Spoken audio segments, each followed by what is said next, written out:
ಆತ್ಮೀಯ ವಿದ್ಯಾರ್ಥಿಗಳೇ ಮತ್ತು ಪಾಲಕರೇ, ಇವತ್ತಿನ ಈ ವಿಡಿಯೋದಲ್ಲಿ what after P U C, what after class 12, P U C ನಂತರ ಮುಂದೇನು, ಪಿ ಯು ಸಿ ನಂತರ ಇರ್ತಕ್ಕಂಥ ವಿವಿಧ ಕೋರ್ಸ್ಗಳ ಬಗ್ಗೆ ಎಂದು ನಾವು ತಿಳಿಯೋಣ.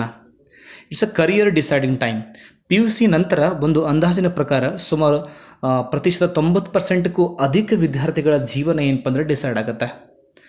ಇದು ಒಂದು ಅತ್ಯಂತ ಮಹತ್ವದ ಘಟ್ಟ, ಪ್ರತಿಯೊಬ್ಬ ವಿದ್ಯಾರ್ಥಿ ಜೀವನದಲ್ಲಿ ಬರ್ತಕ್ಕಂಥ ಅತ್ಯಂತ ಮಹತ್ವದ ಒಂದು ಘಟ್ಟ. ಪಿ ಯು ಸಿ ನಂತರ ಏನು ಮಾಡಬೇಕನ್ನೋದು ಬಹುಪಾಲು ವಿದ್ಯಾರ್ಥಿಗಳ ಒಂದು ದೊಡ್ಡ ಪ್ರಶ್ನೆ. ಸೊ ಹಾಗಾದರೆ ಪಿ ಯು ಸಿ ನಂತರ ಇರ್ತಕ್ಕಂಥ ಕೋರ್ಸ್ಗಳು ಯಾವುವು, ಯಾವ್ಯಾವ ಥರ ಕೋರ್ಸ್ ಮಾಡಿದ್ರೆ ಯಾವೆಲ್ಲ ಅಪಾರ್ಚುನಿಟಿಗಳು ಇದಾವೆ ಅನ್ನೋದ್ರ ಬಗ್ಗೆ ಇವತ್ತಿನ ವಿಡಿಯೋದಲ್ಲಿ ಡಿಸ್ಕಷನ್ ಮಾಡೋಣ. ಓಕೆ, ಶಾಲ್ ಸ್ಟಾರ್ಟ್ ನಾವು.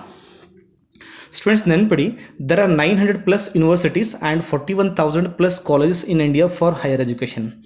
ನಮ್ಮ ದೇಶದಲ್ಲಿ 900ಕ್ಕೂ ಅಧಿಕ ವಿಶ್ವವಿದ್ಯಾಲಯಗಳು, ಸುಮಾರು 41,000ಕ್ಕೂ ಅಧಿಕ ಕಾಲೇಜಸ್ಗಳಿವೆ ಉನ್ನತ ವ್ಯಾಸಂಗಕ್ಕಾಗಿ. ಈ ಎಲ್ಲ ಕಾಲೇಜಸ್ಸು ಮತ್ತು ಯೂನಿವರ್ಸಿಟಿಯಲ್ಲಿ ಕೋರ್ಸಸನ್ನು ಬ್ರಾಡಾಗಿ ಏನಪ್ಪ ಅಂದ್ರೆ ನಾವು 3 ಕ್ಲಾಸಿಫಿಕೇಷನ್ಸ್ ಆಗಿ ನಾವು ಮಾಡ್ತೇವೆ. ಒಂದು ಏನಪ್ಪ ಅಂದ್ರೆ ಕೋರ್ಸಸ್, ಟ್ರೆಡಿಷ್ನಲ್ ಕೋರ್ಸ್ ಅಂತ ಹೇಳ್ತಾರೆ. 3 ಕೋರ್ಸಸ್ ಇದೆ, 3 variety of courses. Traditional courses, popular courses, new age courses. Traditional course ಅಂದರೆ ಏನು? ಸಾಂಪ್ರದಾಯಿಕ ಕೋರ್ಸ್ಗಳು ಅಂತ ಅರ್ಥ. ಅಂದ್ರೆ ಮೊದಲಿಂದನೂ ಏನಪ್ಪ ಅಂದ್ರೆ ಮಾಡ್ಕೊಂಬಂದಂಥ ಕೋರ್ಸ್ಗಳು. ಫಾರ್ ಎಕ್ಸಾಂಪಲ್ BA ಆಗಿರ್ಬೋದು, BSc ಆಗಿರ್ಬೋದು, BCom, ಈ ಥರ ಯಾವಾಗಲೂ ಇದ್ದಾವೆ. 2000ರಲ್ಲಿ ಇತ್ತು, 2020ರಲ್ಲಿ ಇತ್ತು, 1980ರಲ್ಲಿ ಇತ್ತು, 1947ರಲ್ಲಿ ಕೂಡ ಇತ್ತು. ಈ ಥರ ಕೋರ್ಸ್ಗೆ ಏನಪ್ಪ ಅಂದ್ರೆ ನಾವು ಟ್ರೆಡಿಷ್ನಲ್ ಕೋರ್ಸ್ ಅಂತ ಕರಿತೇವೆ. Second one, the popular course. ಅಂದರೆ ಡೇ 1ಇಂದ ಏನಪ್ಪ ಅಂದ್ರೆ ಜನರ ಮನ್ನಣೆಯನ್ನು ಗಳಿಸಿದಂಥ ಕೋರ್ಸ್ಗಳು, ಬಹಳಷ್ಟು ಏನಪ್ಪ ಅಂದ್ರೆ ಜನಪ್ರಿಯತೆಯನ್ನು ಗಳಿಸಿದಂಥ ಕೋರ್ಸ್ಗಳು. ಬಹಳಷ್ಟು ವಿದ್ಯಾರ್ಥಿಗಳು ಮಾಡ್ತಕ್ಕಂಥ ಕೋರ್ಸ್ಗಳು. ಇಂಜಿನಿಯರಿಂಗ್ ಆಗಿರ್ಬೋದು, ಮೆಡಿಕಲ್ ಆಗಿರ್ಬೋದು, MBA ಆಗಿರ್ಬೋದು, BBA ಆಗಿರ್ಬೋದು, BCA ಆಗಿರ್ಬೋದು, ಈ ಥರ ಕೋರ್ಸಸ್ಗೆ ಏನಪ್ಪ ಅಂದ್ರೆ ನಾವು ಪಾಪ್ಯುಲರ್ ಕೋರ್ಸಸ್ ಅಂತ ಕರಿತೇವೆ. And next third one is what year new age course. ಅಂದರೆ ರೀಸೆಂಟಾಗಿ ದ ಮಾರ್ಕೆಟ್ ಅಂದರೆ ಜಗತ್ತು ಏನನ್ನು ಎಕ್ಸ್ಪೆಕ್ಟ್ ಮಾಡುತ್ತೆ, ಯಾವ್ಯಾವ ಥರ ಕೋರ್ಸನ್ನು ಎಕ್ಸ್ಪೆಕ್ಟ್ ಮಾಡುತ್ತೆ. ಪ್ರೆಸೆಂಟ್ ಏನಪ್ಪ ಅಂದ್ರೆ ಟೆಕ್ನಾಲಜಿಕಲಿ ಏನಪ್ಪ ಅಂದರೆ improved courses. For example cloud computing ಇರ್ಬೋದು, ಆರ್ಟಿಫಿಷಿಯಲ್ ಇಂಟೆಲಿಜೆನ್ಸಿ ಇರ್ಬೋದು, ಡೇಟಾ ಸೈನ್ಸ್ ಮ್ಯಾನೇಜ್ಮೆಂಟ್ ಇರ್ಬೋದು, ರಿಯಲ್ ಎಸ್ಟೇಟ್ ಇರ್ಬೋದು. ಸಾಕಷ್ಟು ಕೋರ್ಸ್ಗಳು ಏನಪ್ಪ ಅಂದ್ರೆ ಇಲ್ಲಿ ನ್ಯೂ ಏಜ್ ಕೋರ್ಸಲ್ಲಿ ಬರ್ತಾವೆ. ಹಲವಾರು ಯೂನಿವರ್ಸಿಟಿಗಳು ಈ ಥರ ಕೋರ್ಸ್ಗೆ ಏನಪ್ಪ ಅಂದ್ರೆ ಮನ್ನಣೆ ಕೊಡಿದಾವೆ. They are recently very trending start the market. Shall start ನಾವು ಕೋರ್ಸ್ಗಳ ಬಗ್ಗೆ. ಸ್ಟೂಡೆಂಟ್ಸ್, ನೆನ್ಪಿಡಿ, ಮಹಾತ್ಮ ಗಾಂಧೀಜಿಯವರು ಹೇಳ್ತಾರೆ, the future depends on what you do today. ಇವತ್ತು ನಾವು ಏನು ಮಾಡ್ತೇವೆ, ಏನು ನಿರ್ಧಾರ ತಗೋತೇವಲ್ಲ, ಅದ್ರ ಮೇಲೆ ಏನಪ್ಪ ಅಂದ್ರೆ ನಮ್ಮ ಭವಿಷ್ಯ ಏನಪ್ಪ ನಿರ್ಧಾರ ಆಗುತ್ತೆ. ಸರಿಯಾದ ಒಂದು ನಿರ್ಧಾರವನ್ನು ಪಿ ಯು ಸಿ ನಂತರ ಸರಿಯಾದ ಒಂದು ನಿರ್ಧಾರವನ್ನು ತಗೊಳ್ಳಿ. ಯಾವ ಥರ ಕೋರ್ಸ್ ಮಾಡಬೇಕು, ಯಾವುದು ಏನಪ್ಪ ಅಂದ್ರೆ ನಿಮ್ಮ ಪರ್ಸ್ನಾಲಿಟಿಗೆ ಸೂಟ್ ಆಗುತ್ತೆ ಅಂತ ಹೇಳ್ತಾರೆ. Okay, do you know how many course are available after P U C science? Specially P U science ನಂತರ, ಕ್ಲಾಸ್ 12 ಸೈನ್ಸ್ ನಂತರ ಯಾವ್ಯಾವ ಕೋರ್ಸ್ಗಳಿದಾವೆ? Can you name any PU courses? Shall start now. Students, ನೆನ್ಪಡಿ, the courses after PU Science. First one, the Bachelor of Science or Computer Application, BSc B.Ed, Bachelor of Science Education Integrated course. This is BPR, Bachelor of Public Relation. ಪ್ರತಿಯೊಂದು ಕಂಪನಿಗಳಿರ್ತಕ್ಕಂಥ ಒಂದು ವಿಶೇಷವಾದ course ಇದು. BRH, Bachelor of Rural Studies, BHS, Bachelor of Hospitality Science, BTS, Bachelor of Tourism Studies, BArch, Bachelor of Architecture, BAMS, Bachelor of Ayurvedic Medicine and Surgery. And next courses, BCS, Bachelor of Computer Science, BFSC, Bachelor of Fishery Science, BHSC, Bachelor of Home Science, BHSC, Bachelor of Homeopathic Medicine and Surgery, BIT, Bachelor of Information Technology, BText, Bachelor of Textile, BTech, Bachelor of Technology, BUMS, Bachelor of Unani Medicine and Surgery, BVSC and AH, Bachelor of Veterinary Science and Animal Husbandry, BYSC, Bachelor of Yogic Science, ರೀಸೆಂಟಾಗಿ ಫಾರ್ನಲ್ಲಿ trending ಇರ್ತಕ್ಕಂಥ course ಇದು. BBM, Bachelor of Business Management, BBA, Bachelor of Business Administration, BCA, Bachelor of Computer Application, Bachelor of Arts BA, BCom, Bachelor of Commerce, BHM, Bachelor of Hotel Management, BHRD, Bachelor of Human Resource Department, BIBF, Bachelor of International Business and Finance, BJ, Bachelor of Journalism, BSW, Bachelor of Social Work, BEM bachelor of environmental management, ಸಾಕಷ್ಟು ಕೋರ್ಸ್ಗಳಿದಾವೆ. So BHM bachelor of hotel management, BPEd bachelor of physical education, bachelor of engineering technology ಎರಡು ಒಂದೇ, BSc OPT bachelor of science operation theatre, BSc MTX bachelor of science medical technology and X-ray, BSc HB bachelor of science human biology, BSc EHS bachelor of science allied health science, BSc agri marketing and cooperative, BTech agri engineering, BFSc BSc in forestry and BSc in radiography. Students ನೆನ್ಪಿಡಿ, ಯಾವ್ದು ಬೇಕಾದರೂ course ಮಾಡಿ. So ನಾನು ಹೇಳ್ತಕ್ಕಂಥ ಒಂದು important thing ಅಂದರೆ, so no matter how smart you are, if you never know how to work with the people, you will never be successful. It's a great word by Jack Ma. ಯಾವ್ದು ಬೇಕಾದ ಕೋರ್ಸನ್ನು ಮಾಡಿ ಜನರ ಜೊತೆ ನಾವು ಯಾವ ಥರ ಬರೀಬೇಕು, ಯಾವ ಥರ ಸಂಬಂಧವನ್ನು ಉಳಿಸ್ಬೇಕು, ಆ ಕನೆಕ್ಟಿಂಗ್ ಪಾರ್ಟ್ ಏನಪ್ಪ ಅಂದ್ರೆ ಭಾಳ ಇಂಪಾರ್ಟೆಂಟ್. ನೀವು ಏನು ಕೋರ್ಸ್ ಮಾಡ್ತಾರಲ್ಲ ಅದು ನಿಮ್ಮ ಪ್ಯಾಷನ್ಗೆ, ನಿಮ್ಮ ಪರ್ಸ್ನಾಲಿಟಿಗೆ ಏನಪ್ಪ ಅಂದ್ರೆ ಸೂಟ್ ಆಗಬೇಕು. Whatever you decide to do, make sure it makes you happy and healthy. ನೀವು ಯಾವ್ದು ಬೇಕಾದ ಕೋರ್ಸ್ ಮಾಡಿ, ಅದು ಇಂಪಾರ್ಟೆಂಟ್ ಆಗಂಗಿಲ್ಲ. ಸೊ ಡೆಫಿನೆಟಾಗಿ ಏನಪ್ಪ ಅಂದ್ರೆ ಆ ಕೋರ್ಸ್ ಮಾಡೋ ನಂತರ ಪ್ರತಿದಿನ ಅನುಕ್ಷಣವೂ ಏನಪ್ಪ ಅಂದ್ರೆ ನಿಮ್ಮ ಮನಸ್ಸು ಏನಪ್ಪ ಅಂದ್ರೆ ಖುಷಿಯಿಂದ ಇರಬೇಕು, ಬಟ್ ನೀವು ಹೆಲ್ದಿಯಾಗಿರಬೇಕು. ಅಂಥ ಒಂದು ಕೋರ್ಸನ್ನು ನೀವು ಆಯ್ಕೆ ಮಾಡ್ಕೊಳ್ಳಿ. ಓಕೆ, ಸೊ ಇನ್ನೂ ಇಷ್ಟು ಕೋರ್ಸ್ಗಳಿದಾವೆ, ಅದರ ಬಗ್ಗೆ ಏನಪ್ಪ ಅಂತಿದ್ದು ಕೂಡ ಇವಾಗ. ಓಕೆ ಸ್ಟೂಡೆಂಟ್ಸ್, ಸೊ ನೆಕ್ಸ್ಟ್ ಏನಪ್ಪ ಅಂದ್ರೆ ಈ PCMB ಫಿಸಿಕ್ಸ್, ಕೆಮಿಸ್ಟ್ರಿ, ಮ್ಯಾಥಮೆಟಿಕ್ಸ್ ಮತ್ತು ಬಯಾಲಜಿ ಮಾಡಿದಿರ್ತಕ್ಕಂಥ ಕೋರ್ಸ್ಗಳು ಯಾವ್ಯಾವ ಅಂತ ಸ್ಟಡಿ ಮಾಡೋಣ. The first one is MBBS bachelor of medicine and bachelor of surgery. Second one is a BDS bachelor of dental surgery, BAMS bachelor of Ayurvedic medicine and surgery, BHMS bachelor of homeopathic medicine and surgery, BUMS bachelor of Unani medicine and surgery and BSc nursing, BSc biotechnology and microbiology, BSc agriculture, BSc horticulture, B Pharma, so Pharma D courses, paramedical courses, DMLTC lab technician courses, DHI diploma in health inspector, DXT diploma in X-ray technology. So ಅದೇ ಥರ ಏನಪ್ಪ ಅಂದ್ರೆ next courses ನೋಡಿ, BSc EHS allied health science, BSc operation theatre, BSc medical technology and X-ray, diploma in pharmacy, BSc audiology and speech therapy, BSc mental rehabilitation, BSc radiotherapy, BSc nuclear medicine, BSc respiratory therapy and technology, BSc medical secretarial service, BSc medical laboratory technology, DCH diploma in community health. Okay, so next course diploma in clinical lab, diploma in X-ray technology. Students ಈ course ಬಗ್ಗೆ ಮುಗಿದ ಮೇಲೆ ಒಂದು ಮಾತು ಹೇಳೋಕ್ಕೆ ಇಷ್ಟಪಡ್ತೀನಿ ನಾನು. ಯಾವಾಗಲೂ ಏನಪ್ಪ ಅಂದರೆ ಯಾವುದೇ ಥರ ಕೋರ್ಸ್ ಮಾಡಿ, ನೀವು ಮೆಡಿಕಲ್ ರಿಲೇಟೆಡ್ ಯಾವ್ದು ಬೇಕಾದ ಕೋರ್ಸ್ ಮಾಡಿ, ನೆನ್ಪಿಡಿ there is no elevator to success, you have to take stairs. ಸಿಂಪಲ್ಲಾಗಿ ಲೈಫಲ್ಲಿ ಸಕ್ಸಸ್ ಫೈಂಡ್ ಮಾಡ್ಕೊಳಂದ್ರೆ ಅಸಾಧ್ಯ ಅದು. ಯಾವಾಗಲೂ ಏನಪ್ಪ ಅಂದ್ರೆ ಲಿಫ್ಟ್ ಹತ್ತೆ ಏನಪ್ಪ ಅಂದ್ರೆ ಸಕ್ಸಸ್ ಸಿಗುತ್ತಿಲ್ಲ. ಸೊ ಸಕ್ಸಸ್ ಸಿಗಬೇಕಾದ್ರೆ ಏನಪ್ಪ ಅಂದ್ರೆ ಕಷ್ಟಪಡಲೇಬೇಕು, ಸ್ಟೇರನ್ನು ಮೆಟ್ಲನ್ನು ಹತ್ತಲಿಕ್ಕೆ ಬೇಕು. Do not lose hope, you never know what tomorrow will bring. ಸಡನ್ನಾಗಿ ಏನಪ್ಪ ಅಂದ್ರೆ ಇವತ್ತು ನಾವು ಯಾವುದೋ ಒಂದು ಕೋರ್ಸ್ ಮಾಡಿ ನನ್ನ ಜೀವನ ಹಿಂಗಾತಲ್ಲ ಅಂತ ಕೇಳಿ ಏನಪ್ಪ ಅಂದ್ರೆ ಸೊ ಬಿಡ್ಲಿಕ್ಕೆ ಹೋಗಬೇಡಿ. ಮುಂದೊಂದು ದಿನ ಏನಪ್ಪ ಅಂದ್ರೆ ನಿಮಗೆ ಒಂದು ಒಳ್ಳೆಯ ಒಂದು ದಿನ ಬರ್ಬೋದು, ಆ ದಿನಕ್ಕಾಗಿ ಏನಪ್ಪ ಅಂದ್ರೆ ವೆಯ್ಟ್ ಮಾಡಿ. ಓಕೆ, ಇವಾಗ ಸೊ ಇನ್ನೂ ಕೋರ್ಸ್ ಇದಾವೆ. ಈ ಕೋರ್ಸ್ ಬಗ್ಗೆ ಏನಪ್ಪ ಅಂದ್ರೆ ನಾನು ಜಾಸ್ತಿನೇ ಮಾತಾಡ್ತೀನಿ, creative careers and talent based. ಭಾಳಷ್ಟು ಸ್ಟೂಡೆಂಟ್ಸ್ ಏನಪ್ಪ ಅಂದ್ರೆ ಸೊ ಟ್ರೆಡಿಷ್ನಲ್ ಕೋರ್ಸ್ ಮಾಡ್ತಾರೆ, ಪಾಪ್ಯುಲರ್ ಕೋರ್ಸ್ ಮಾಡ್ತಾರೆ, ಫೇರ್ ಎನಫ್. ಅದು ಏನಪ್ಪ ಅಂದ್ರೆ ಪ್ರತಿಶತ 90% ಸ್ಟೂಡೆಂಟ್ಸ್ ಏನಪ್ಪ ಅಂದ್ರೆ ತುಳಿತಕ್ಕಂಥ ಹಾದಿ. ಬಟ್ ಇವಾಗ ನಾನು ಏನು ಕೋರ್ಸ್ ಹೇಳ್ತೀನಲ್ಲ, they are creative careers and talent based. So ನೆನಪಿಡಿ ಸ್ಟೂಡೆಂಟ್ಸ್, ಯಾವಾಗಲೂ ಕೂಡ successful person do not do different things, but they do things differently. ಯಾರಾದರೂ ಸಕ್ಸಸ್ಫುಲ್ ಆಗಿದ್ದಾರೆ ಅಂದರೆ, ಫಾರ್ ಎಕ್ಸಾಂಪಲ್ ಡಾಕ್ಟರ್, ಟೀಚರ್, ಯಾರು ಬೇಕಾದ ತೊಗೊಳ್ಳಿ ಅವ್ರ ಪ್ರೊಫೆಷನ್ಸಲ್ಲಿ. ಫಾರ್ ಎಕ್ಸಾಂಪಲ್ ಡಾಕ್ಟರ್ ಏನಪ್ಪ ಅಂದ್ರೆ ಯಾವುದೋ ಒಂದು ಡಿಸೀಸ್ ಪೇಷಂಟ್ ಬಂದಾಗ he will not give different medicines what others are giving. ಇನ್ನೊಬ್ಬರಿಗಿಂತ ಡಿಫ್ರೆಂಟಾಗಿ ಮೆಡಿಸಿನ್ಸ್ ಕೊಡೋಂಗಿಲ್ಲ. But the way he treats the patients, the way he loves them, it matters a lot. Definitely they will not do different things, they will not do different miracles, but they do things differently. How they will connect with the people, the patients, the persons are very important.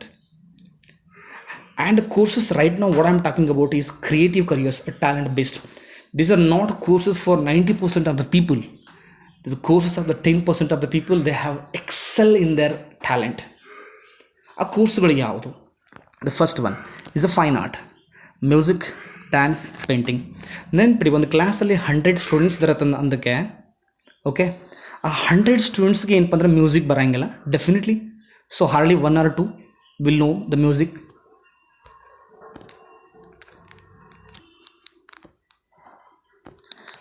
Fine arts, music, dance, painting. ಒಂದು ಕ್ಲಾಸಿಗೆ 100 students ಅಂದ್ರ ಮೇಲೆ ಅದರಲ್ಲಿ ಎಷ್ಟು ಜನಕ್ಕೆ painting ಬರುತ್ತೆ? Perfect painting, fine painting, hardly 1 or 2 or 3. They are god gifted talents. ಎಲ್ಲರಿಗೂ ಈ ಥರ ಟ್ಯಾಲೆಂಟ್ ಇರೋಂಗಿಲ್ಲ. ಎಷ್ಟು ಜನಕ್ಕೆ ಏನಪ್ಪ ಚೆನ್ನಾಗಿ ಹಾಡ್ಲಿಕ್ಕೆ ಸಾಧ್ಯ ಇದೆ, ಎಷ್ಟು ಜನಕ್ಕೆ ಚೆನ್ನಾಗಿ ಡ್ಯಾನ್ಸ್ ಮಾಡ್ಲಿಕ್ಕೆ ಸಾಧ್ಯ ಇದೆ. ಆ ಥರ ಟ್ಯಾಲೆಂಟನ್ನು ಎಕ್ಸ್ಪೋಸ್ ಮಾಡಿ. ಸೊ ಒಂದು ಬೆಟರ್ ಟ್ರೂತ್ ಲೈಫಲ್ಲಿ ನೆನ್ಪಿಡಿ, ನೀವು ಏನು ಬೇಕಾದ್ರೂ ಮಾಡಿ, at the end of the day, so the thing is, we do for the sake of our stomach, we do for the sake of the money, to live our life happily and healthily. That's all. ಯಾವಾಗಲೂ ಏನಪ್ಪ ಅಂದ್ರೆ ನಿಮ್ಮ ಒಂದು ಪಾರ್ಟನ್ನು ತೆಗೆದಾಕ್ಬಿಡ್ತಲೆಯಿಂದ ಯಾವಾಗಲೂ traditional course ಮಾಡಿ ನಾನು ಜೀವನ ಕಟ್ಕೋಬೇಕು, ಅದು 90% ಜನ ತುಳಿತಕ್ಕಂಥ ಹಾದಿ. ನಿಮ್ಮಲ್ಲಿ ಏನಪ್ಪ ಅಂದ್ರೆ ಅದನ್ನು ಬಿಟ್ಕೊಂಡು ಈ ಥರ ಕ್ರಿಯೇಟಿವ್ ಕರಿಯರ್ಸ್ ಏನು ಟ್ಯಾಲೆಂಟ್ ಏನರ ಇದ್ದರೆ ದಯವಿಟ್ಟು ಈ ಟ್ಯಾಲೆಂಟ್ಗೆ ಎಕ್ಸ್ಪೋಸ್ ಆಗಿ you come out of with flying colours in life. Definitely. Music ಎಷ್ಟು ಜನರಿಗೆ ಏನಪ್ಪ ಅಂದ್ರೆ ಸೊ ಇದಕ್ಕೆ ಫ್ಯಾನ್ಸ್ ಇದ್ದಾರೆ. ಸೊ ಡ್ಯಾನ್ಸ್ಗೆ ಎಷ್ಟು ಜನ ಫ್ಯಾನ್ಸ್ ಇದ್ದಾರೆ. ಈ ಥರ ಕೋರ್ಸನ್ನು ಮಾಡೋದ್ರ ಮೂಲಕ ನಿಮ್ಮ ಲೈಫನ್ನು ಒಂದು ಬ್ಯೂಟಿಫುಲ್ಲಾಗಿ ಕಟ್ಕೋಬೋದು. ನೆನ್ಪಡಿ, ಎಲ್ಲರಿಗೆಲ್ಲ ನಾನು ಹೇಳ್ತಾ ಇರೋದು 90% ಆಫ್ ಪೀಪಲ್ಗೆಲ್ಲ ಇದು ಹೇಳ್ತಾ ಇರೋದು 10% they have really excel in their talent. ಅದನ್ನು ನೋಡಿ ಪೇರೆಂಟ್ಸ್ ದಯವಿಟ್ಟು ಎಲ್ಲ ಪಾಲಕರಲ್ಲಿ ವಿನಂತಿ, ನಿಮ್ಮ ಮಕ್ಕಳಿಗೆ ಅತ್ಯದ್ಭುತವಾಗಿ ಒಂದು ಸಂಗೀತ ಹಾಡಲಿಕ್ಕೆ ಶಕ್ತಿ ಇದ್ದರೆ, ಪೇಂಟ್ ಮಾಡ್ಲಿಕ್ಕೆ ಶಕ್ತಿ ಇದ್ದರೆ, ಡ್ಯಾನ್ಸ್ ಮಾಡ್ಲಿಕ್ಕೆ ಶಕ್ತಿ ಇದ್ದರೆ ದಯವಿಟ್ಟು ಆ ಕಲೆಯನ್ನು ಗುರುತಿಸಿ ಮತ್ತು ಬೆಳೆಸಿ ಪ್ರೋತ್ಸಾಹಿಸಿ. ಅದರಲ್ಲಿ ಏನಪ್ಪ ಅಂದ್ರೆ ಅವರು ಒಳ್ಳೆಯ ಜೀವನವನ್ನು ಕಟ್ಕೊಳ್ಳಿಕ್ಕೆ ಏನಪ್ಪ ಅಂದ್ರೆ ಸಾಧ್ಯ ಇದೆ. ಸೊ ನೋಡಿ, ನಾನು ಎಷ್ಟು to be frank honestly speaking, ನಾನು ರೆಗ್ಯುಲರಾಗಿ ಓದಿ BSc ಮಾಡಿ, ಇಂಜಿನಿಯರಿಂಗ್ ಮಾಡಿ, ಮೆಡಿಕಲ್ ಮಾಡಿ, ಏನೇ ಮಾಡಿ ಎಷ್ಟೇ ಗಳಿಸಿದರೂ ಕೂಡ ಒಬ್ಬ sports man, the number 1 sports man, national level ಇರ್ಬೋದು, ಸೊ ಅಥವಾ ಇಂಟರ್ನ್ಯಾಷನಲ್ ಲೆವೆಲ್ ಇರ್ಬೋದು, ಅಥವಾ ಡ್ಯಾನ್ಸಲ್ಲಿ ಅಥವಾ ಮ್ಯೂಸಿಕಲ್ಲಿ ಆ ಸೆಲೆಬ್ರಿಟಿದ ಏನಪ್ಪ ಅಂದ್ರೆ ಅರ್ನಿಂಗನ್ನು ಮೀರಿಸ್ಲಿಕ್ಕೆ ಅಸಾಧ್ಯ ಅಂತ ನನ್ನ ಅಭಿಪ್ರಾಯ. ಓಕೆ, ಸೊ ಎಲ್ಲರಿಗೂ ಅಲ್ಲ, ಒಂದಿಷ್ಟು ಕೇಸ್ಗಳಲ್ಲಿ ಆಗಿರ್ಬೋದು, ಹೌದಾ. ಸೊ ಮ್ಯಾಕ್ಸಿಮಮ್ ಕೇಸಲ್ಲಿ ಏನಪ್ಪ ಅಂದ್ರೆ ಆಗಂಗಿಲ್ಲ. ಸೊ ದಯವಿಟ್ಟು ಏನಪ್ಪ ಅಂದ್ರೆ ಅವರ ಕಲೆಯನ್ನು ಗುರುತಿಸಿ ಏನಪ್ಪ ಅಂದ್ರೆ ಬೆಳೆಸಿ. So next, media studies. So media communication is the most powerful tool recent is advertisement is a skill. ನೋಡಿ, ನೀವು ಕಂಪ್ನೀಸ್ ಏನಪ್ಪ ಅಂದ್ರೆ ಪ್ರಾಡಕ್ಟನ್ನು ಏನಪ್ಪ ಅಂದ್ರೆ ರೆಡಿ ಮಾಡ್ತಾವೆ, ಅದನ್ನು ಜನರಿಗೆ ರೀಚ್ ಮಾಡಬೇಕಾಗತ್ತಂದ್ರೆ so advertisement is the way. So ಎಲ್ಲರೂ ತೋರಿಸಿದ್ರೆ ತೋರಿಸಿದ್ರೆ ಯಾರೂ ಕೂಡ ನೋಡೋಂಗಿಲ್ಲ, ಹೌದಾ. ಒಂದು ವಿಭಿನ್ನ ರೀತಿಯಲ್ಲಿ, ಒಂದು ಕ್ರಿಯೇಟಿವ್ ಸ್ಟೈಲಲ್ಲಿ ಸೊ ಜನ ಯಾವ ಥರ ಒಪ್ಕೋತಾರಲ್ಲ, ಅದಕ್ಕೆ ಏನಪ್ಪ ಅಂದ್ರೆ ನಾವು ಜನರ ಮನಸ್ಸನ್ನು ಸ್ಟಡಿ ಮಾಡ್ಬೇಕು. ನೀವು ಯಾವ್ದು ಬೇಕಾದರೂ ಕೋರ್ಸ್ ಮಾಡಿ. ಅದಕ್ಕೆ ಜಾಕ್ಮಾ ಹೇಳಿದ್ದು, Jack Ma the great, the founder of Alibaba.com. What he says, no matter how smart you are, if you never know how to work with the people, you will never be successful. We should know what people are expecting from us. We should know what society is expecting from us. Then only our life will be beautiful. Okay, journalism. ಎಲ್ಲರೂ ಬರೆದಂಥದ್ದನ್ನು ಯಾರೂ ಓದಂಗಿಲ್ಲ. ಅದು ವಿಶೇಷವಾಗಿ ಕೆಲವು ಪ್ರಮುಖರು ಬರೆದಂಥ ಬರವಣಿಗೆಗಳ ಮೇಲೆ ಹರಿತ ಇರಬೇಕು, ವಸ್ತುನಿಷ್ಠ ಇರಬೇಕು, ಜನರಿಗೆ ಏನಪ್ಪ ಅಂದ್ರೆ ಈಸಿಯಾಗಿ ರೀಚ್ ಆಗ್ತಾ ಇರಬೇಕು. ಅಂತಹ ಬರವಣಿಗೆ ಏನಪ್ಪ ಅಂದ್ರೆ ಬಹಳಷ್ಟು ವ್ಯಾಲ್ಯೂ ಇದೆ. ಫಿಲಮ್ ಮೇಕಿಂಗ್, ಎಲ್ಲ ಫಿಲಮ್ಗಳು ಏನಪ್ಪ ಅಂದ್ರೆ ಸೊ ಅದ್ಭುತವಾಗಿ ಏನಪ್ಪ ಅಂತ ತೆರೆ ಮೇಲೆ ಬರೋಂಗಿಲ್ಲ. ಒಂದಿಷ್ಟಿಗೆ ಏನಪ್ಪ ಅಂದ್ರೆ ಯಾರ ಹತ್ರ ಟ್ಯಾಲೆಂಟ್ ಇದೆ ಅಲ್ಲ ಅಂತಹ ಫಿಲಮ್ಗಳಿಗೆ ಡೆಫಿನೆಟ್ಲಾಗಿ ಏನಪ್ಪ ಅಂದ್ರೆ ಸ್ಕೋಪ್ ಇದ್ದೇ ಇದೆ. ಫೋಟೋಗ್ರಾಫಿ, ಆ್ಯನಿಮೇಷನ್ ಕೋರ್ಸಸ್, ಭಾಳಷ್ಟು ಕೋರ್ಸ್ಗಳು ರೀಸೆಂಟಾಗಿ ಏನಪ್ಪ ಅಂದ್ರೆ ಭಾಳಷ್ಟು ಫಿಲಮ್ಸ್ ಇರ್ಬೋದು. ಸೊ ಆ್ಯನಿಮೇಷನ್ಸ್ ಮೇಲೆ ಬರ್ತಿದ್ದಾವೆ. So animation is a trending course right ನಾವು. ಎಲ್ಲದಷ್ಟು ಏನಪ್ಪ ಅಂದ್ರೆ ಗ್ರೌಂಡಲ್ಲಿ ಹೋಗಿ ಏನಪ್ಪ ಅಂದ್ರೆ ಶೂಟ್ ಮಾಡ್ಲಿಕ್ಕೆ ಆಗಂಗಿಲ್ಲ. We required technology of animation and design courses, many design courses. Okay, so next will go with next the fashion ಡಿಸೈನ್ಸಲ್ಲಿ ಬರ್ತಕ್ಕಂಥ ಕೋರ್ಸ್. ಫ್ಯಾಷನ್ ಡಿಸೈನ್ ಇರ್ಬೋದು, ಸೊ ಲೆದರ್ ಡಿಸೈನ್ ಇರ್ಬೋದು, ಫ್ಯಾಷನ್. ಸೊ ನಾವೊಂದು ಯಾವುದೋ ಕ್ಲಾತ್ ಸ್ಟೋರಿಗೆ ಹೋದಾಗ ಏನಪ್ಪ ಅಂದ್ರೆ ಫಸ್ಟ್ ಏನಪ್ಪ ಅಂದ್ರೆ ಡ್ರೆಸ್ ಲೈಕ್ ಮಾಡೋದು ಬೇಸ್ಡ್ ಆನ್ ಇಟ್ಸ್ ಡಿಸೈನ್ ಏನಪ್ಪ ಅಂದ್ರೆ ಪ್ರೆಸೆಂಟ್ ಕಸ್ಟಮರ್ ಏನಪ್ಪ ಅಂದ್ರೆ ಟ್ರೆಂಡ್ ಯಾವ ಥರ, ಟೇಸ್ಟ್ ಯಾವ ಥರ ಇದೆ ಅದನ್ನು ಅರ್ಥ ಮಾಡ್ಕೋಬೇಕು. ಅರ್ಥ ಮಾಡ್ಕೊಂಡು ನಂತರ ಏನಪ್ಪ ಅಂದ್ರೆ ಒಂದು ಹೊಸದೊಂದು ಡಿಸೈನ್ ಬರ್ಲಿಕ್ಕೆ ಸಾಧ್ಯ ಇದೆ. If is design reaches the expectation of the people, definitely it will be trending, right. So leather design, so ಯಾವುದೋ ಒಂದು ಚರ್ಮದ ಡಿಸೈನ್ಸ್ ಇರ್ಬೋದು, ಫುಟ್ವೇರ್ ಇರ್ಬೋದು, ಬೆಲ್ಟ್ ಇರ್ಬೋದು, ಏನು ಬೇಕಾದಾಗಿರಲಿ, ಅದು ಏನಪ್ಪ ಅಂದ್ರೆ ಜನರ ಅಭಿರುಚಿಗೆ ಏನಪ್ಪ ಅಂದ್ರೆ ಮೆಚ್ಚುಗೆ ಆಗ್ತಿರುತ್ತೆ ಕೋರ್ಸ್ಗಳು. Knitwear, so woollen designs, textile design, interior design, so ಭಾಳ ಟ್ರೆಂಡಿ ಆಗಿರ್ತಕ್ಕಂಥ ಕೋರ್ಸ್. ಸೊ ಸಾಕಷ್ಟು ಏನಪ್ಪ ಅಂದ್ರೆ ಮನೆಯಲ್ಲಿ ನಾವು ಇಂಟೀರಿಯರ್ ಡಿಸೈನ್ಸನ್ನು ಮಾಡ್ತೀವಿ. ಭಾಳಷ್ಟು ಏನಪ್ಪ ಅಂದ್ರೆ ವ್ಯಾಲ್ಯೂ ಇದೆ, ಸಿಟೀಸಲ್ಲಿ ವ್ಯಾಲ್ಯೂ ಸಿಕ್ಕಾಪಟ್ಟಿ ಏನಪ್ಪ ಈ ಕೋರ್ಸಿಗಿದೆ. ಆಮೇಲೆ ಹೇರ್ ಸ್ಟೈಲಿಂಗ್ ಯಾರು ಏನಪ್ಪ ನೆಗ್ಲೆಕ್ಟ್ ಮಾಡೋಕೆ ಹೋಗ್ಬೇಡಿ. Hair styling is a present day trending market. And video jockey, makeup artist, ಪ್ರತಿಯೊಬ್ಬ ಆ್ಯಕ್ಟರ್ಸ್ ಕೂಡ ಏನಪ್ಪ ಅಂದ್ರೆ ಬೆಸ್ಟ್ ಏನಪ್ಪ ಅಂದ್ರೆ ಮೇಕಪ್ ಆರ್ಟಿಸ್ಟ್ ಬೇಕು ಮೇಕಪ್ ಮಾಡಲಿಕ್ಕೆ. And a chef. ನಾವು ಹೋಟೆಲ್ನ ಡಿಸೈಡ್ ಮಾಡೋದು, ಹೋಟೆಲ್ಗೆ ಹೋಗೋದು ಏನಪ್ಪ ಅಂದ್ರೆ ನಾಟ್ ಬೇಸ್ಡ್ ದ ಬ್ಯೂಟಿ ಅದು ಫರ್ನಿಚರ್ ವಾಟ್ ಇಟ್ ಹ್ಯಾಸ್, ಅದ್ರ ಮೇಲೆಲ್ಲ. So only we go to the hotel in the base of what ear the taste. The first priority is what are that's taste. So good ಚೆಫ್ಗೆ ಯಾವಾಗಲೂ ಕೂಡ ಏನಪ್ಪ ಅಂದ್ರೆ value ಇದೆ. And the actor, definitely you know so much about this one. And the choreographer and modelling. ಇಷ್ಟೇ ಅಲ್ಲ, ಸಾಕಷ್ಟು ಏನಪ್ಪ ಕೋರ್ಸ್ಗಳು. Next course is what are career in media and communication, cinematographer, client service executive, copy writer, film editing, journalist, media planner, public relation executive and visualiser. Students ಇನ್ನೊಂದು ನೆನಪಿಡಿ, ಯಾವಾಗಲೂ ಕೂಡ ಕೆಲವೊಬ್ಬರು PUC ನಂತರ 10 ವರ್ಷ ಓದ್ತಾರೆ, 5 ವರ್ಷ ಓದ್ತಾರೆ, 4 ವರ್ಷ ಓದ್ತಾರೆ, ಸೊ PhD ಮಾಡ್ತಾರೆ, ಸೊ ಡಿಗ್ರಿ ಮುಗಿಸ್ತಾರೆ. ಕೆಲವೊಬ್ರು ಏನಪ್ಪ MSc ಮಾಸ್ಟರ್ ಕೋರ್ಸ್ ಮಾಡ್ತಾರೆ, ಬ್ಯಾಚಲರ್ ಕೋರ್ಸ್ ಮಾಡ್ತಾರೆ. ಇದ್ರ ಲೆಂತ್ ಡಿಪೆಂಡ್ ಆಗಂಗಿಲ್ಲ ಯೂಸ್ವಲಿ. ನೆನಪಿಡಿ, if size really mattered the elephant would be the king of the jungle. ಒಂದು ವೇಳೆ ಸೈಜೇ ಮ್ಯಾಟರ್ ಆಗುತ್ತೆ ಅಂದ್ರೆ ಆನೆ ಕಾಡಿಗೆ ಏನಪ್ಪ ಅಂದ್ರೆ ರಾಜ ಆಗಿ ಮರಿಬೋದಿತ್ತು. ಹಾಗಲ್ಲ, ಆನೆಯ ಗಾತ್ರ ನೋಡಿ ಏನಪ್ಪ ಅಂದ್ರೆ ಆನೆ ಕಾಡಿನ ರಾಜ ಅಂತ ಹೇಳೋಕ್ಕಾಗತ್ತಾನ? It doesn't matter. ನೀನು PUC ನಂತರ 2 ವರ್ಷ ಮಾಡ್ತೀವೋ, 3 ವರ್ಷ ಕೋರ್ಸ್ ಮಾಡ್ತೀವೋ, 5 ವರ್ಷ ಮಾಡ್ತೀವಿ, ಮ್ಯಾಟರ್ ಆಗಂಗಿಲ್ಲ.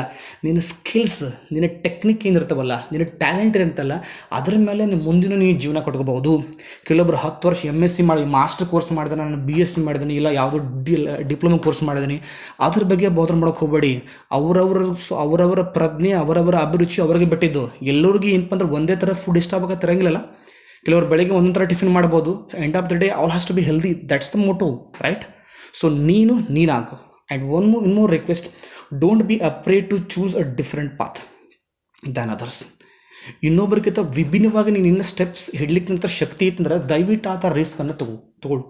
ರಿಸ್ಕ್ ತೊಗೊಂಡ್ರೆ ಏನಪ್ಪ ಅಂದ್ರೆ more risk more gain, no risk no gain. ದಯವಿಟ್ಟು ಏನಪ್ಪ ಅಂದ್ರೆ ರಿಸ್ಕನ್ನು ಲೈಫಲ್ಲಿ ತೊಗೊಳ್ಳಿ. ಅದ್ರ ಜೊತೆಗೆ ಏನಪ್ಪ ಅಂದ್ರೆ ಚಾಲೆಂಜನ್ನು ಭಾಳ ಏನಪ್ಪ ಅಂದ್ರೆ ಸ್ಟ್ರಾಂಗ್ ಆಗಿ ಏನಪ್ಪ ಅಂದ್ರೆ ಫೇಸ್ ಮಾಡಿ ಅಂತ ಹೇಳಲಿಕ್ಕೆ ಇಷ್ಟಪಡ್ತೀನಿ. Okay students, creative career in art and design, animator course, architecture, artist, exhibition designer, fashion designer, graphic designer, interior designer and jewellery designer. The most costliest part. So usually ವುಮೆನ್ಸ್ಗೆ ಏನಪ್ಪ ಅಂದ್ರೆ ಒಂದು festival. So wearing a jewellery is a festival, right? ಆ jewellery design ನೋಡಿ ಏನಪ್ಪ ಅಂದ್ರೆ ನಾವು select ಮಾಡ್ತೇವೆ. ನಾಟ್ ದ ಕ್ವಾಲಿಟಿ, ಎಲ್ಲ ಬಂಗಾರನಲ್ಲ. ಒಂದು ಜ್ಯುವೆಲರಿ ಅಂಗಡಿಗೆ ಹೋದ್ಮೇಲೆ ಏನಪ್ಪ ಅಂದ್ರೆ so qualities, so only gold ಕ್ವಾಲಿಟಿನೇ. ಗೋಲ್ಡ್ ಏನು ವರ್ತ್ ಇದೆಯಲ್ಲ ಅದೇ ವರ್ತ್ ಇರೋದು. ನಾವು ಯಾವ ಥರ ಸೆಲೆಕ್ಟ್ ಮಾಡ್ತೇವೆ based on what are design. ಒಂದು ಡಿಸೈನ್ ಫೇಲ್ ಆದರೆ ಏನಾಗುತ್ತೆ? ಒಂದು ಡಿಸೈನ್ ಫೇಲ್ ಆದರೆ ಕಸ್ಟಮರ್ಗೆ ರೀಚ್ ಆಗಲಿಲ್ಲ ಏನಾಗುತ್ತೆ? 1000 crores of money will be wasted. So ನಾವು ಮಾಡ್ತಕ್ಕಂಥ ಡಿಸೈನ್ ಏನಪ್ಪ ಅಂದ್ರೆ ಪೀಪಲ್ಗೆ ರೀಚ್ ಆಗಬೇಕಾಗೈತೆ ಅಂದ್ರೆ ಅವರ ನಾಡಿ ಮಿಡಿತ ನಮಗೆ ಭಾಳ ಸ್ಪಷ್ಟವಾಗಿ ಅರ್ಥ ಆಗಿರಬೇಕು. The sculpture, the artist, right? And what I am talking about are these courses, digital marketing. So digital marketing ಅಂದರೆ ಕಂಪ್ಲೀಟಾಗಿ ಏನಪ್ಪ ಅಂದ್ರೆ ಬ್ರ್ಯಾಂಡಿಂಗ್ ಇರ್ಬೋದು, ಸೇಲ್ಸ್ ಇರ್ಬೋದು, ಎಲ್ಲ ಏನಪ್ಪ ಅಂದ್ರೆ ಡಿಜಿಟಲಾಗಿ ಮಾಡೋದು. For example you can say Amazon, Flipkart, ಹೌದಾ? ಸೊ ಈ ಥರ ಎಲ್ಲ ಕಂಪ್ಲೀಟ್ ಮಾರ್ಕೆಟಿಂಗನ್ನು ಡಿಜಿಟಲ್ ಆಗಿದೆ. ಕಂಪ್ಲೀಟಾಗಿ ಎಲ್ಲವಷ್ಟು marketing. They needs lot many engineers, lot many sales executive, lots many ಅವ್ರ MBA course persons, finance person, CA person, ಎಲ್ಲ ಥರದವರು ಏನಪ್ಪ ಅಂದ್ರೆ ಬೇಕು. Digital marketing is a trending right ನಾವು, ರೈಟ್? ಆ್ಯಂಡ್ ಕ್ಲೌಡ್ ಕಂಪ್ಯೂಟಿಂಗ್ ಅಂದರೆ ಸಿಂಪಲ್ ಮೀನಿಂಗ್ನ ಹೇಳಲಿಕ್ಕೆ ಇಷ್ಟಪಡ್ತೀನಿ. ಸೊ ಡೇಟಾ ಮತ್ತು ಏನಪ್ಪ ಎಕ್ಸೆಸಿಂಗನ್ನು ಒಂದು ಕಂಪ್ಯೂಟರ್ ಹಾರ್ಡ್ ಡ್ರೈವಲ್ಲಿ ಸೇವ್ ಮಾಡೋ ಬದಲು ಏನಪ್ಪ ಅಂದ್ರೆ ಇಂಟರ್ನೆಟ್ಟಲ್ಲಿ ಏನಪ್ಪ ಅಂದ್ರೆ ಸೇವ್ ಮಾಡೋದು, ಅಲ್ಲೇ ಎಕ್ಸೆಸ್ ಮಾಡೋದು. ಪ್ರೆಸೆಂಟಾಗಿ ಮೈಕ್ರೋಸಾಫ್ಟ್ ಇರ್ಬೋದು, ಗೂಗಲ್ ಇರ್ಬೋದು, ಅಮೆಝಾನ್ ಇರ್ಬೋದು, ಫ್ಲಿಪ್ಕಾರ್ಟ್ ಇರ್ಬೋದು, ಎಲ್ಲ ಕಂಪ್ನಿಗಳು ಈ ಥರ ಮಾಡ್ತಾವೆ, ಹೌದಾ? ಇಟ್ಸ್ ಅ ಟ್ರೆಂಡಿಂಗ್ ರೈಟ್ ನಾವು. ಎಲ್ಲ ಒಂದು ಸ್ವಲ್ಪ ಡೇಟಾವನ್ನು ಏನಪ್ಪ ಅಂದ್ರೆ ಕಂಪ್ಯೂಟರ್ ಇಂಟರ್ನೆಟಲ್ಲೇ ಸೇವ್ ಮಾಡೋದು. And they will give what are ಕೆಲವೊಂದು ಸ್ಮಾಲ್ ಆ್ಯಪ್ಸ್ ಡಿಸೈನ್ ಮಾಡೋರಿಗೆ they will give some small space in their company, right? So trending course ಈ data science. Remember, data is the power. If you know the data you can rule the world. Why we are blaming to China? China is so getting our internet data with the help of TikTok, Zoom, something you are saying, no? Data is the power. ಕೆಲವೊಬ್ಬರಿಗೆ ನಮ್ಮದು Aadhaar card I D, ನಮ್ಮದು PAN card number, Aadhaar card number, ನಮ್ಮದು ATM number ಇದೆಲ್ಲ ಸಿಕ್ಕರೆ ಕ್ಷಣ ಮಾತ್ರದಲ್ಲಿ ನಾವು ಏನಪ್ಪ ಅಂದ್ರೆ ಶ್ರೀಮಂತನೂ ಆಗ್ಬೋದು, ಭಿಕಾರಿನೂ ಆಗ್ಬೋದು. If you know their data, so everything we will lose or get. Definite data is the power. Data rules entire world. How to maintain this data and management is the powerful course right now. Okay. And artificial intelligence ಅಂದರೆ computer ಏನಪ್ಪ ಅಂದ್ರೆ ಮನುಷ್ಯರ ಥರ think ಮಾಡಿ ಏನಪ್ಪ ಅಂದ್ರೆ act ಮಾಡ್ತಕ್ಕಂಥ courses. ಈಗ ಬಹಳಷ್ಟು ಕೋರ್ಸ್ ಇರ್ಬೋದು, ಲ್ಯಾಂಗ್ವೇಜ್ ಟ್ರಾನ್ಸ್ಲೇಷನ್ ಇರ್ಬೋದು, ಅವ್ರ ಕಮಾಂಡಿಂಗ್ ಇರ್ಬೋದು, ಬಹಳಷ್ಟು ಕೋರ್ಸ್ ಏನಪ್ಪ ಅಂದ್ರೆ ಈ ಆರ್ಟಿಫಿಷಿಯಲ್ ಇಂಟೆಲಿಜೆನ್ಸ್ ಮೇಲೆ ಏನಪ್ಪ ಅಂದ್ರೆ ಡಿಪೆಂಡ್ ಆಗಿದಾವೆ. ನಾವು computers are so having lot of artificial intelligence ಅಂದರೆ ಮನುಷ್ಯರ ಕಮಾಂಡ್ ಕೊಡೋಕ್ಕಿಂತ ಮುಂಚೆನೇ they will do their task on their own. Okay. And real estate, digital film making, agri engineering and robotic engineering and many more courses. These are what your new age courses. Students, ಒಂದು ಮಾತನ್ನು ಹೇಳಲಿಕ್ಕೆ ಇಷ್ಟಪಡ್ತೀನಿ before concluding. Okay, ನೀವು ಏನು ಬೇಕಾದ course ಮಾಡಿ, ಅದು ನಿಮ್ಮ ಏನಪ್ಪ ಅಂದ್ರೆ ಫ್ಯಾಷನ್ಗೆ ಸೂಟ್ ಆಗಬೇಕು, ನಿಮ್ಮ ಟೇಸ್ಟಿಗೆ ಸೂಟ್ ಆಗಬೇಕು, ಹೌದಾ, ನಿಮ್ಮ ಪರ್ಸ್ನಾಲಿಟಿಗೆ ಪರ್ಫೆಕ್ಟಾಗಿ ಏನಪ್ಪ ಅಂದ್ರೆ ಮ್ಯಾಚ್ ಆಗಬೇಕು. ಯಾರೋ ಹೇಳಿದಾರಂತ ಇನ್ನೊಬ್ರು ಹೇಳಿದ್ರೆ ಕೋರ್ಸ್ ಮಾಡ್ಲಿಕ್ಕೆ ಹೋಗಬೇಡಿ. ಇನ್ನು ಮುಂದಿನ ವಿಡಿಯೋದಲ್ಲಿ ಏನಪ್ಪ ಅಂದ್ರೆ ಈ ಕೋರ್ಸನ್ನು ಸೆಲೆಕ್ಟ್ ಮಾಡಬೇಕಾದ್ರೆ ಯಾವ ಆಧಾರದ ಮೇಲೆ, ಯಾವ ಬೇಸ್ ಮೇಲೆ, ಯಾವ ಮಾನದಂಡದ ಮೇಲೆ ಕೋರ್ಸನ್ನು ಸೆಲೆಕ್ಟ್ ಮಾಡಬೇಕು ಅನ್ನೋದ್ರ ಬಗ್ಗೆ ಮುಂದಿನ ವಿಡಿಯೋದಲ್ಲಿ ನಾನು ಚರ್ಚೆ ಮಾಡ್ತೀನಿ. ಸೊ ಈ ವಿಡಿಯೋ ಮುಗಿಸೋಕ್ಕಿಂತ ಮುಂಚೆ ಒಂದು ಲೈನ್ದಾಗೆ ಮುಗಿಸ್ತೀನಿ. Whatever you decide to do, make sure it makes you healthy and happy. That's it. ಇಲ್ಲಿವರೆಗೆ ನನ್ನ ವಿಡಿಯೋನ ಯಾರು ಸಬ್ಸ್ಕ್ರೈಬ್ ಮಾಡಿಲ್ಲ, ಚಾನಲ್ ಯಾರು ಸಬ್ಸ್ಕ್ರೈಬ್ ಮಾಡಿಲ್ಲ, ದಯವಿಟ್ಟು ಸಬ್ಸ್ಕ್ರೈಬ್ ಮಾಡಿ. ಆ ಥರ ಏನಪ್ಪ ಅಂದ್ರೆ ಈ ವಿಡಿಯೋ ಇಷ್ಟ ಆದರೆ ಒಂದು ಲೈಕ್ ಬಟನ್ನ ಒತ್ತಿ. Thank you. Bye. We shall meet the next video. Bye. Have a good day.